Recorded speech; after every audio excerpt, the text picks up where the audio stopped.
सबसे पहले नंबर पे मैं लूँगी बोगनविलिया। बोगनविलिया बहुत ही हार्डी प्लांट है और ये जितनी ज़्यादा तेज़ धूप निकलती है उसी में ही ये अच्छी फ्लावरिंग करता है। और बिल्कुल आप देखेंगे कोई भी एक भी पत्ता धूप से या सनबर्न हुआ हो, क्रिस्पी हुआ हो, मतलब ही नहीं है। आप चाहे टॉप के पत्तों को ले लो, चाहे नीचे के पत्तों को ले लो, जहाँ पर छाया रहती है। तो इसमें भी कई वैरायटी आती हैं, आप उसके हिसाब से लगा सकते हैं। जो भी आपको कलर चाहिए, जो आपके पास नहीं है, या खाली बोगनविलिया ही लगाएंगे तो सारे कलर लगाएंगे तो भी बहुत अच्छा गार्डन आपका मेंटेन हो जाएगा। तो मेरे पास इसमें काफ़ी सारे कलर हैं। एक पिंक, ये वाला पिंक है, वाइट है, पीच है और एक रेडिश पे भी है। तो और ये प्लांट आपका ऐसा है जो सदाबहार रहता है। तकरीबन जब सर्दियां आती हैं तो नवंबर तक इसकी नवंबर दिसंबर तक इसमें कई बारी ब्लूमिंग होती है और मार्च फरवरी आते ही दोबारा से इसमें ब्लूमिंग शुरू हो जाती है। विंटर इसका डोरमेंसी पीरियड होता है, लेकिन उसमें अगर पत्ते थोड़े बहुत कम होते भी हैं तो डरिएगा नहीं, 2-3 महीने बाद फिर से न्यू ग्रोथ आनी शुरू हो जाएगी जब बाहर का सीजन आएगा। तो ये देखिए, ये भी सेम कलर है और ये वाला वाइट कलर है। ज़्यादा धूप के कारण इसमें वाइट कलर में खाली पत्तियां नहीं थी, इसमें खाली फूल थे और अब बारिश आई तो आज वो सब झड़ चुके हैं। और फिर दूसरा प्लांट मैं आपको दिखाती हूँ, ये चंपा का प्लांट। इस पे वाइट फूल आपको दिख रहा होगा, हाँ दिख रहा है। तो ये भी काफ़ी वैरायटी आती है, नाग चंपा, स्वर्ण चंपा, एक सिंपल चंपा आता है जिसमें पिंक वाइट फूल होते हैं, इसमें खाली वाइट फूल होते हैं। स्वर्ण चंपा में कई कलर होते हैं, एक तो गोल्डन कलर आता है स्वर्ण चंपा, इसलिए बोला जाता है उसको। वो भी था मेरे पास लेकिन अभी सूख गया। वो हाइब्रिड होता है स्वर्ण चंपा, तो उसका थोड़ा ध्यान रखना पड़ता है। तो ये चंपा का जो प्लांट है ये भी कटिंग से लग जाता है और बोगनविलिया भी कटिंग से लग जाता है। और सर्दियों में थोड़ा इसके पत्ते ख़त्म हो जाते हैं, डोरमेंसी में चले जाते हैं, लेकिन फरवरी मार्च आते आते फिर से नई ग्रोथ आनी शुरू हो जाती है। और बहुत ही हार्डी प्लांट है, अगर आप इस मौसम में भी एक दिन पानी स्किप कर देंगे तो भी ये मरेगा नहीं, वैसा ही रहेगा। बहुत पुराने प्लांट है मेरे पास, ये देखिए इनकी स्टेम से ही आपको पता चल जाएगा। और ये इसके साइड में मैंने कटिंग से लगाया हुआ है, आराम से लग जाता है। कटिंग से लगाने में क्या है कि इसकी मिल्की सा सैप निकलता है, उसको सूखने दें, 4-5 घंटे के बाद फिर उसको लगाएं। फिर तीसरे नंबर पे ये आता है जट्रोफा का प्लांट। कोको चुप चुप। ये जट्रोफा का प्लांट, इसमें भी देखिए ये इतनी स्पीड से बढ़ता है कि क्या बताऊं मैं आपको, और बिल्कुल ग्रीन रहता है इतनी गर्मी के बाद भी।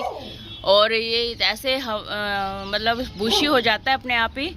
तो इसकी जो छाया है उसमें आप ऐसे प्लांट रख सकते हैं छोटे, जैसे मैंने रखा हुआ है देखिए स्पाइडर प्लांट और तुलसी जी का प्लांट और ये वाला प्लांट बास्केट का, ये मैंने इनकी छाया में रखे हुए हैं। तो ये वाले प्लांट इतनी स्पीडली ग्रो करते हैं। तो अगर आप के पास ऑलरेडी बहुत सारे जट्रोफा हैं और किसी फल वाले या किसी दूसरे पोट में आपका अगर ये लगा हुआ है तो आप बेशक निकाल दीजिए, क्योंकि ये बहुत जल्दी बढ़ते हैं और दूसरे प्लांट को ग्रो होने का चांस नहीं देते हैं। तो ये वाला प्लांट मुझे सबसे अच्छा लगता है, ये मेरा फेवरेट प्लांट है। फेवरेट तो सारे हैं लेकिन ये वाला कुछ ज़्यादा है, क्योंकि ये बहुत ही अच्छा प्लांट है। गर्मी में बहुत अच्छे से, देखिए आपको भी खुद भी दिख रहा होगा, आप बताने की ज़रूरत नहीं है, प्रूफ आपके सामने है। जट्रोफा का प्लांट, इसमें ऐसे छोटे छोटे फूल आते हैं, ये आपको दिख रहे होंगे स्क्रीन पे। और बहुत ही अच्छा प्लांट है, कलर भी ऐड करता है ये गार्डन में। ये देखिए इसके जो पत्ते हैं पर्पलिश और ग्रीन कलर में हैं। और ये प्लांट भी बहुत अच्छा है ग्रो करने के लिए। अगर आप हेज बनाना चाहते हैं तो इन प्लांट के आराम से बना सकते हैं, क्योंकि ये हर टाइम आपको ग्रीनरी ही देंगे, कभी इसके पत्ते पीले नहीं होंगे। 1-2 पत्ता जैसे ये पीला हो रहा है वो नेचुरल है, लेकिन जो गर्मी से पीले होते हैं वो सारे होते हैं ऊपर से लेकर नीचे तक, तो वो हमारा इस प्लांट में कोई चांस नहीं है।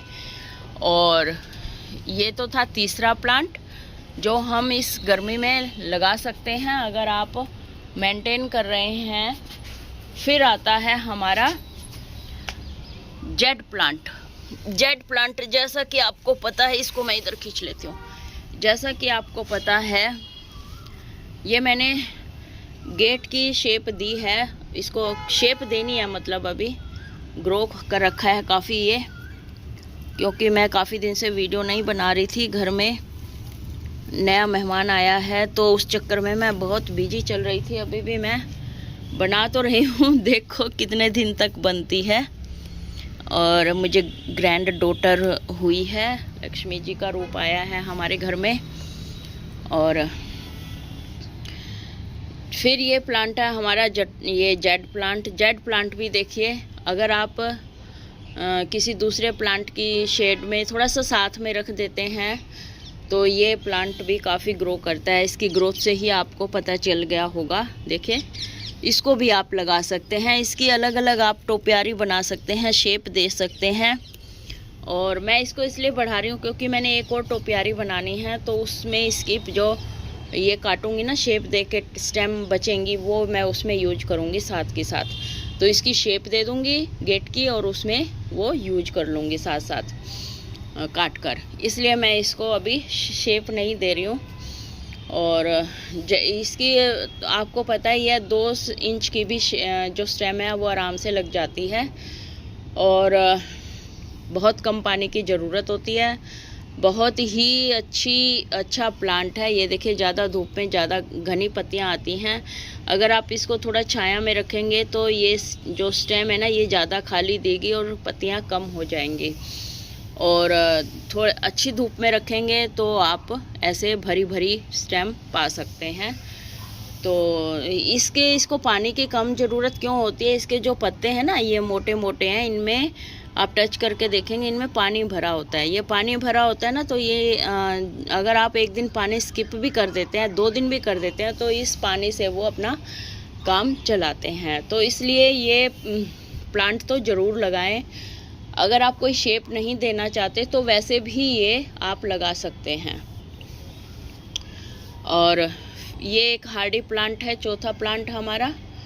और फिर उसके बाद आप कौन सा प्लांट ले सकते हैं अभी आपको मैं बताती हूँ। फिर हमारा है devil's backbone plant. Devil's backbone plant भी कितना ही धूप में आप रख लो, देखिए इसकी कोई भी पत्ती ब्राउन नहीं हुई है, कुछ भी इसमें कोई किसी तरह का वो नहीं आया है। तो आप इसको भी आप अपने गार्डन में जगह दे सकते हैं। बहुत ही अच्छा प्लांट है। इसकी भी कटिंग आप ग्रो कर सकते हैं। ऐसा मैंने कटिंग से ही ग्रो किया हुआ है। और फिर आप धीरे धीरे साइडों में से इसके बेबी प्लांट निकलते रहते हैं, तो ये बहुत घना हो जाता है। ये देखिए, इसकी स्टेम देखिए, फिर ये ज़्यादा घना हो जाता है। ये स्टेम से कटिंग से लगाया हुआ है। अब कितनी स्टेम है इसमें, तो आप इसको भी जगह दे सकते हैं डेविल्स बैकबोन को। इसमें कई वैरायटी आती हैं। एक ये वेरीगेटेड है, एक सिंगल कलर है, एक पिंक कलर में आता है, और फूल भी आते हैं इसमें। मैंने एक वीडियो भी बनाई थी, इसमें फूल दिखाया था आपको, तो वो आप सर्च करके देख सकते हैं मेरे चैनल पर कैसा फूल है इसका। इसको भी आप कटिंग से मिल्की सैप निकलेगा तो चंपा की तरह ही आप इसको लगा सकते हैं अपने गार्डन में। ख़रीदने की ज़रूरत भी नहीं है। अगर आप किसी नेबर से बोरो कर सकते हैं तो वहाँ से भी आपको मिल जाएगा। फिर आता है हमारा फूलों वाला ही यूफोर्बिया मिली प्लांट। ये इसको लगाने में थोड़ा केयरफुली रहना पड़ता है, क्योंकि ये देखिए इतने कांटे हैं इसमें, लेकिन फूल भी हैं और कांटे भी हैं। ये भी अच्छी धूप में, ज़्यादा टेम्परेचर में आराम से चलता है। और ये मैंने कटिंग से ग्रो किया हुआ है। ये देखिए कितनी ज़्यादा इसमें ग्रोथ हुई है। अब ये थोड़े दिन में मेरे को पोट भी चेंज करना पड़ेगा इस हिसाब से। आप इसको भी लगा सकते हैं यूफोर्बिया मिली को। और इसमें ये कलर है मेरे पास, और भी कलर आते हैं। उनको भी आप शामिल कर सकते हैं। यूफोर्बिया मेली बहुत ही अच्छा प्लांट है, हार्डी प्लांट है। अगर आप 4 दिन इस मौसम में भी पानी नहीं देंगे तो भी आपको परेशान नहीं करेगा, मरेगा नहीं। फिर आता है हमारा ये कमल कैक्टस का प्लांट। कमल कैक्टस का प्लांट भी बहुत ही बढ़िया चलता है, हार्डी प्लांट है। इसमें भी अगर आप 2-3 दिन पानी स्किप कर देते हैं इस टेम्परेचर में, मई जून की गर्मी में, तो कोई दिक्कत नहीं होगी और बिंदास चलेगा। ये बेबी प्लांट ग्रो करता है, वहाँ से निकाल कर आप मल्टीप्लाई कर सकते हैं। मेरे एक मदर प्लांट है, उसके बाद मैंने 2-3 छोटे गमलों में ऐसे लगा रखे हैं। आप जो इसकी नोक है, ये एज हैं, ये बड़े तीखे होते हैं, इस केयरफुली इसको रिपोर्ट करिएगा। और इनके ऊपर अगर हम मोती लगा देते हैं तो ये डेकोरेटिव हो जाता है और साथ साथ ये काम करते हुए लगेगा भी नहीं सुई की तरह। तो ये टिप्स था बोनस में आपको। फिर आता है हमारा पेंसिल कैक्टस प्लांट। ये पेंसिल कैक्टस प्लांट है और ये भी कम पानी मांगता है। ये भी आप कटिंग से ग्रो कर सकते हैं, मल्टीप्लाई कर सकते हैं और बहुत ही अच्छा हार्डी प्लांट है। और इसको भी आप अपने गार्डन में शामिल कर सकते हैं वैरायटी के तौर पर। बहुत मतलब यूनिक सा प्लांट है। इसमें पत्तियां जो है ना, ये आपको छोटे छोटे दिख रहे हैं, वही इसकी पत्तियां हैं। जूम करके आप अगर देखोगे तो छोटी छोटी जो ऊपर दिख रही हैं आपको, वही इसकी पत्तियां हैं। ये भी कटिंग से लगाया जा सकता है और हार्डी प्लांट है, कम पानी मांगता है। और उसके बाद और फ्लावरिंग प्लांट में ऐड करते हैं ये आपका टेबल कामनी या मधु कामनी इसको बोल सकते हैं। ये छोटे छोटे फूल इसमें आपको अब दिखाई देंगे, बहुत ही फ्रेगरेंस अच्छी आती है इसमें। ये देखिए वाइट कलर के फूल है, ये टेबल कामिनी है। आप कम हाइट के रहते हैं, ये हाइब्रिड भी आप कह सकते हैं इसको। तो बहुत ही अच्छा प्लांट है, कटिंग से भी ग्रो किया जा सकता है। और अगर आपको गार्डन में फ्रेगरेंस चाहिए तो आप इसको जगह दे सकते हैं, कोई दिक्कत नहीं है। और एक और फूल वाला प्लांट हम लेंगे, ये है हाइब्रिड कनेर का प्लांट। इसकी हाइट थोड़ी कम रहती है। मेरे पास पिंक कलर में ही है ये, और देसी भी है, वो भी पिंक में ही है। ये देखिए इसकी हाइट, ये गमला है नीचे और इसकी हाइट इतनी है, जबकि देसी कनेर जो होता है वो काफ़ी हाइट लेता है। बहुत ही अच्छा प्लांट है ये भी। ये मैंने ग्रुपिंग में रखे हुए हैं, मे भी इसलिए थोड़ा सा हरे ज़्यादा हैं।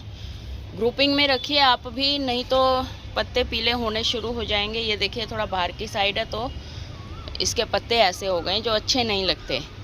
तो ये जो प्लांट है कनेर का, ये भी ओलिएंडर कटिंग से आप ग्रो कर सकते हैं। और मल्टीपल वैरायटी आती है इसमें, येलो भी आता है, वाइट भी आता है और पिंक तो आता ही है। अपने गार्डन में शामिल कर सकते हैं। येलो मेरे पास हाइब्रिड नीचे है, नीचे वाले गार्डन में, और ये ऊपर वाले गार्डन में मैं वीडियो बना रही हूँ। तो इसको भी आप कटिंग से ग्रो कर सकते हैं, बोरो कर लीजिए, किसी भी नेबर से कोई मना नहीं करता। दोस्तों वीडियो लंबी होती जा रही है, इसी के साथ ही हम वीडियो का एंड करते हैं। और भी काफ़ी सारे प्लांट हैं, जैसे बिच्छू बंटी हुआ, 9 to 5 o'clock हुआ, रियो प्लांट हुआ और पर्पल हर्ट हुआ। कई सारे ऐसे प्लांट हैं जिनको आप अपने गार्डन में स्थान दे सकते हैं। बास्केट वाले प्लांट जो हैं, ये रियो प्लांट है, बिच्छू बंटी है, रियो प्लांट है, और क्या नाम, इंच प्लांट है, जो इस सड़ी गर्मी में भी आप अपने घर में बास्केट में लगा सकते हैं। तो मैंने आपको बास्केट में और पोट में लगाने वाले काफ़ी सारे ऐसे हार्डी प्लांट बताए हैं, जो आप अगर इस टाइम गार्डन बनाना चाहते हैं, इतनी गर्मी में, इतनी सड़ी गर्मी में अगर आपका मूड है बनाने का, तो आप इस गर्मी में भी अपने गार्डन को बना सकते हैं और बिना किसी मेहनत के इसको आप ग्रो भी कर सकते हैं। बाकी अगर आप संभाल सकते हैं इस सीज़न में गार्डन को, तो आप जो मेरे गार्डन में प्लांट्स दिख रहे हैं, अपराजिता, पोनीटेल पाम और राखी बेल और कई तरह के प्लांट हैं। मेरा अगर किसी ने गार्डन पहले देखा हो, विजिट किया हो चैनल पर, तो आप वो भी लगा सकते हैं अगर आप संभाल सकते हैं तो। अगर आपके साथ पास टाइम नहीं है, वर्किंग है, तो जो मैंने प्लांट आपको बताए हैं बिंदास उनको लगाइए और ग्रीनरी ऐड कीजिए अपने गार्डन में। तो इसी के साथ ही वीडियो का एंड करते हैं। Bye bye, take care.